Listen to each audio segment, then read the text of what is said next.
couple of days after the launch, somebody comes and tells him that I gotta go destroy the place. They went there, did investigation. And that day, something switched because that day is when I saw the lie. They went on the radio. He said that Wazirike and the Nigerian government had come and destroyed this thing. And that's not what had happened.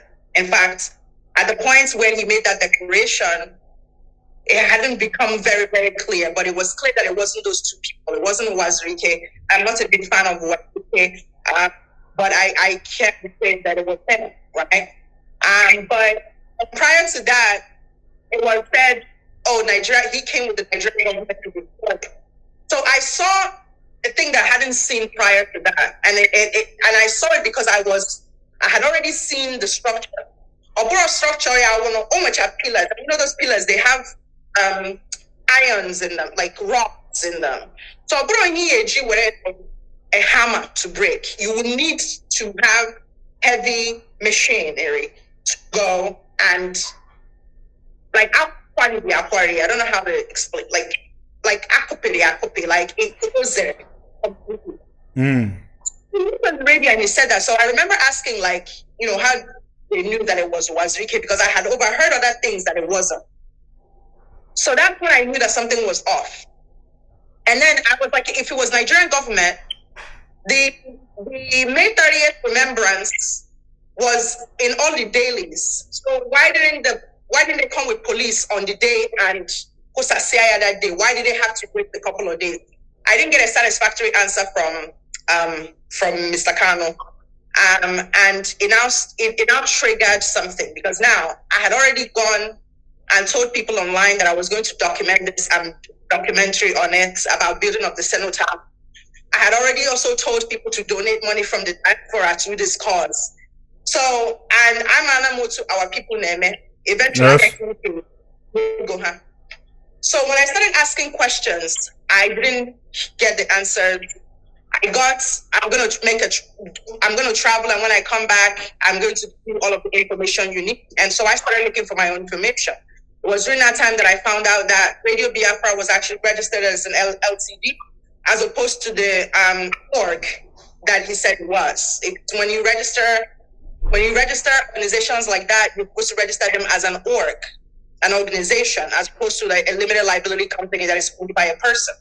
Yes. So it was through that discovery that I found that out, and it now triggered a whole series of events that led to the conclusion that and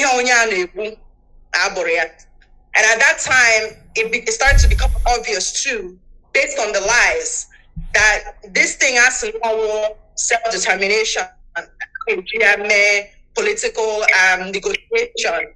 Agegia highlighted the Igbo grievances and Igbo marginalization, and all of those things Igbo people have been aggrieved about. It was no longer about that. So I came back to the US after an attempt on my life. The house that I was in Enugu was set on fire while I was in it. I survived that, and I came back to the US. Wow. And then I did the now notorious interview that some of you saw in 2014.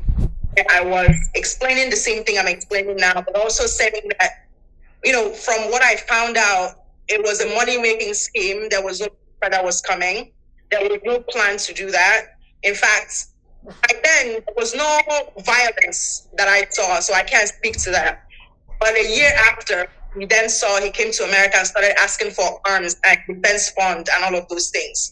But yeah, so since 2014, I started speaking on the things that I spoke on, the things I, witnessed myself. And until today, there's no cenotaph that exists. In fact, if you go to Uber, you don't have to believe what I'm saying. You go to Uber and you can still see the remnants of those pillars that was destroyed, right? And they're still there. Sometimes you see people that do churches and new churches, they do it here and there. So it's a very known landmark. So you can also go and investigate and ask the people in those communities. And they will tell you what occurred during that time. So after I came back to the US, I did that, interview, and then I went back to Nigeria again, and then I investigated a lot more to find out that, it was a personal it was a personal disagreement that led to the destruction. It had nothing to do with Nigerian government wanting us to build a cenotaph. In fact, the current Senate President, Akpabio, has built something of a memorial. And I hear that Anambra people have something of the sort. So there's nothing illegal about building a memorial to,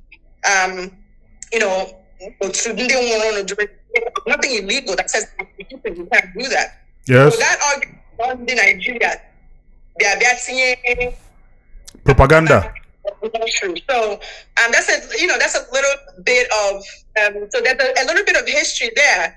The problem with our people is that, say unlike in America, where people who have proximity to something usually are asked questions. Most of the time, a lot of that is discredited because people say, "Oh well, you must be talking about IPOB because you knew this person, you dated this person."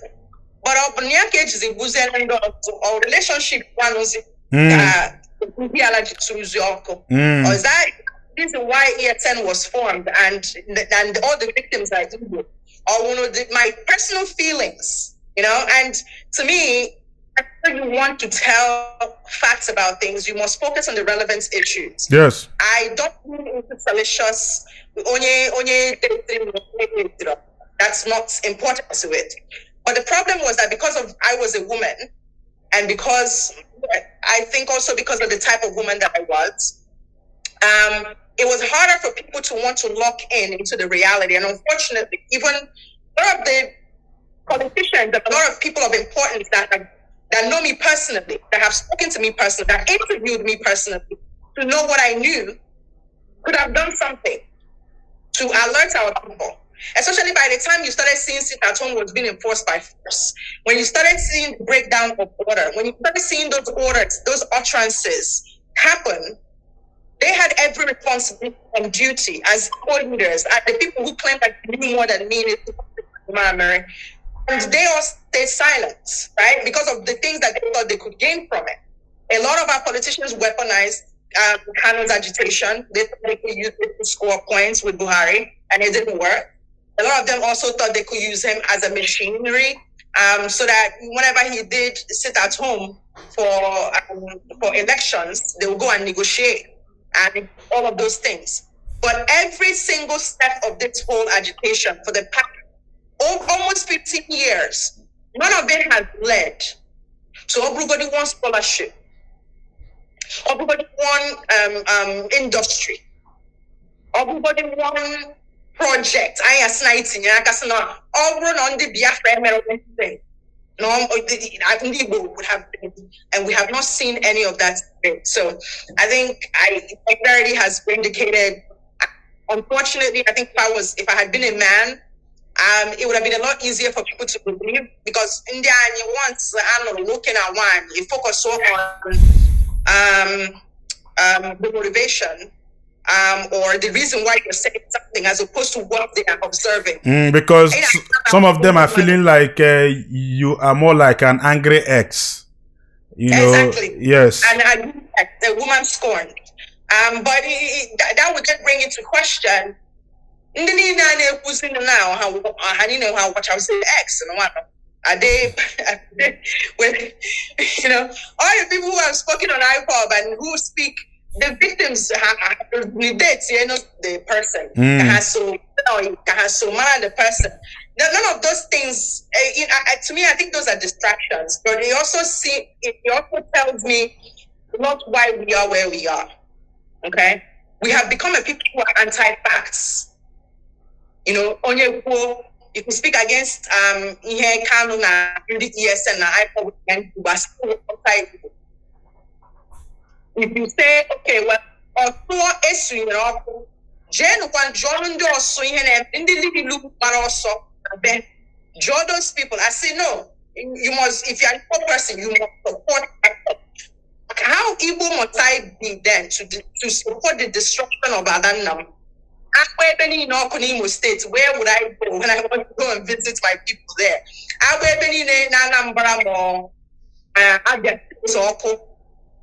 And because we have made it about our identity as in modern times now, it's now about, do you support Kanu? Do you support Onyewa Onyewa?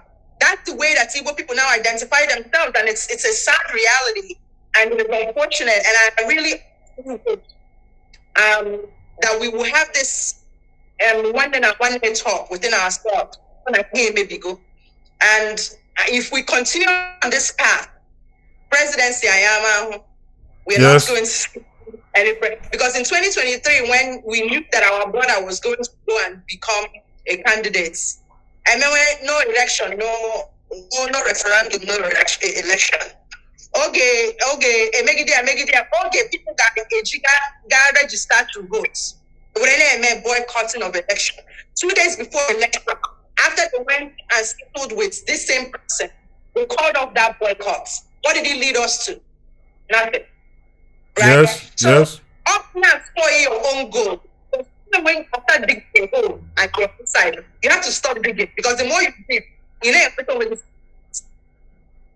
We have dug the hole to the point we can't even come out of the hole anymore. And now we are now blaming everybody for marginalization. ESN is not speaking of people marginalization. I'm not speaking of remote marginalization, because those reasons for those marginalization is not what's going to get us to succeed from Nigeria.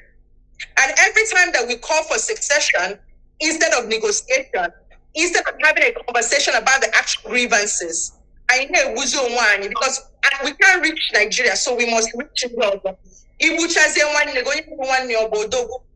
not yourself. So that's that on that. As somebody we go history with this person, this person as a person. We just know him by what he says and what he tells us.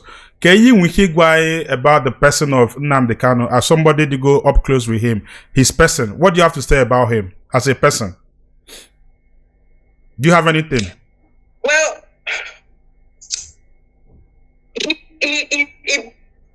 his current stance now makes sense. Then it didn't, because then he just looked like a strong personality. But seeing what has come out now, it was beyond a strong personality. It leans more into demagoguery. The supreme leader identity, he didn't have it then. He was just a director of an online radio station when I met him. But given those orders that all of us heard on the radio, of having the power to decide who lives and who dies, that leans itself to the supreme identity that he has created around himself. And there is something about absolute power, it absolutely corrupts. And there is a thing where you have, if you are predisposed to that kind of thinking, where you have to be in and do all the order in your game to the point where you have the authority to decide